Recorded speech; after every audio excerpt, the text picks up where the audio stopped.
we said at the top of the programme that we would be having a chat with John Duignan, and John joins us in studio. Afternoon, John. How are you? And John's story to tell is it's the book itself, The Complex and Insider Expose the Covert World of the Church of Scientology. And John has written this book, and we'll talk a little bit first about your background. Obviously enough, you had your upbringing itself, I think we could say, was difficult enough. It was definitely difficult. And do you think that maybe contributed to the vulnerability that you felt, that maybe you went looking for some sort of security? Yeah, I mean, look, I can only tell you my take on it at the moment, right? I've gone back to school now, so I'm learning this now in psychology. But the actual facts about it is, my parents died when I was a child. I was 10 years old, and they died within a very, very short period of time of each other. So that left myself, my brothers and sisters, adrift and lost and deeply, deeply traumatized. We were moved over to family in Ireland. We're split up among various uncles and aunts. Right. On my mum's side. All of them were wonderful people, but they could not.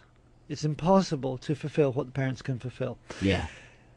That kind of trauma, that kind of loss for a child at that stage, leaves a huge gap.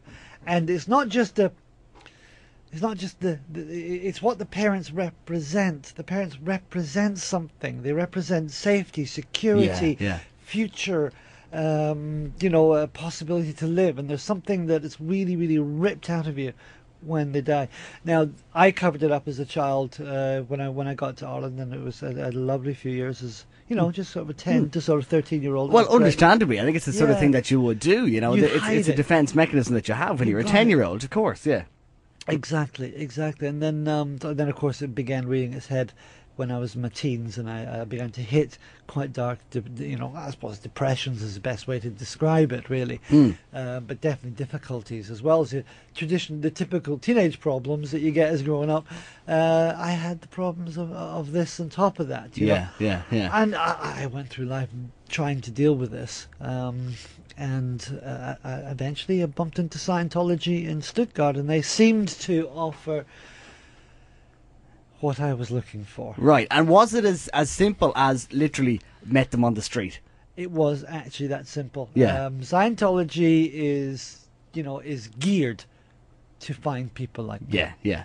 It is geared for that. And the people are pre-selected in several ways. The most major way, you get the stress test. Yeah. As you would have seen around Dublin a few times. Yeah. And then you get the personality test. And that's a graphic test, and it shows you on a graph. I came along right along the bottom. If you came along the top, you were rejected. They don't want you. Yeah. And it means you're an able, bright, normal person who doesn't have hang-ups. Yeah. You're no good to Scientology. They can't get a hook in on you. Me, however, down the bottom, that's our boy, whoosh. And there would be an awful lot of people who would be in, not similar situations to you, but would have, things that were going on in their lives. An awful lot of people, yeah, of course. Yeah. I mean, whatever it is. I mean, different depressions or losses or whatever else. I think anybody who's susceptible to, say, an awful lot of Scientologists I've met are former junkies. Yeah. An awful lot of them are addictive personalities. Right. So that means it just points to a hole in the life somewhere. But when you then became, when you became part of the Church of Scientology, is that there was, for a while at least, for quite a long time, there was an awful lot of that security or that anchor that you were craving anyway. Yeah, I wouldn't deny it. It's a very safe thing. You're shielded from the real world. You're shielded from yourself, actually, from having to sort of stand up and face the world yourself. Every moment of your day, every moment of my day for almost 22 years was fully and totally and completely controlled. Even when I was an executive, even though I was controlling other people, I was still being controlled, of course, by senior executives above me. And so I didn't have to make decisions. And just in terms of day to day, then was it? It sounds like a very corporate structure, almost, for want of a better word. Corporate. Yeah. And look, it's not a church. Yeah. Okay, I know. Scientologist PR says it's a church. It is not. It is a business, and it sells psychotherapy. That's what it does. And it sells very expensive psychotherapy, to get the levels. You're talking 50 grand to get to the first level. After that, you're talking not easily another 50 grand to get up to the next level. If you want to get up to where Tom Cruise is, he would have spent somewhere around $1 million. Right. Mark to get to where he is. So right? there's some serious turnover going on there, isn't it? It's incredible. I mean, really. I was very rapidly recruited into the militant inner corps, completely, fully dedicated, 100% zealot, fanatical core of Scientology called the Sea Organization.